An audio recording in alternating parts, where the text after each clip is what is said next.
এই জেলখানায় বন্দি তারা? কি রে, কি কোন জেল? Cellular jail. সেলুলার? কি করছিস বন্দি থেকে? কি বলছিস এক্ষুনি?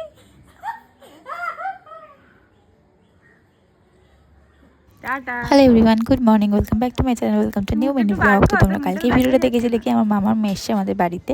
তো সকালবেলা গিয়েছিলাম স্কুলে ওদেরকে বাই করে, আর বিকালবেলা এসে ওদেরকে নিয়ে আমার একটু বেরোনোর কথা ছিল, কারণ এমনিতে কোথাও বেরোনো হয় না খুব একটা। তো ভেবেছিলাম একটু ফুচকা খেতে যাবো, টুকটাক এদিক ওদিক ঘুরে চলে আসবো। তো যেতে যেতে দেখলাম একটা বিয়ে বাড়ি হচ্ছে, বিয়ে বাড়িটা বেশ সুন্দর সাজিয়েছিল। তারপর আমরা সোজা পৌঁছে গেলাম ফুচকার দোকানে।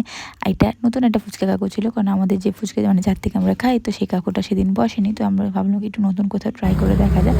তো একটা বাজার কলকাতার সামনে একটা কাকুর কাছ থেকে খাচ্ছিলাম। এই ফুচকাটাও বেশ ভালো খেতেছিল, আর ফুচকা তো সবসময় ভালো লাগে। তো যাই হোক, ফুচকা খেয়ে নিয়ে আমরা চলে এসেছিলাম একটু টুকটাক বাজার করতে। বাজার করা হয়ে যেতে সোজা চলে গেছিলাম বিরিয়ানির দোকানে বিরিয়ানি কেনার জন্য, কারণ আজকেই আমরা ডিনারে করবো বিরিয়ানি। তো এখানে এসে ফটাফট অর্ডার দিয়ে দিয়েছিলাম। 3টে আলু বিরিয়ানি নিয়েছিলাম, কারণ আমার বড় মেয়ে ভেজ, ও খায় না চিকেন মাটন কিছু খায় না। তো এখান থেকে 3টে আলু বিরিয়ানি নিলাম। আর শ্যামপুরে না এই দোকানটায় খুব ভালো বিরিয়ানি পাওয়া যায়। আর এখান থেকে বিরিয়ানি নেওয়ার পর সোজা চলে গিয়েছিলাম থামস আপ কেনার জন্য, আর একটু মিষ্টি কিনতে। তো এখানে মিষ্টির দোকান থেকে মিষ্টি, থামস আপ সব কিছু নেওয়া হয়ে গেছিলো, নিয়ে সোজা চলে এসেছিলাম বাড়িতে। আর এখন করে নিই ডিনার। তোমরা চ্যানেল সাবস্ক্রাইব করো, ভিডিওটা ভালো লাগলে বাই।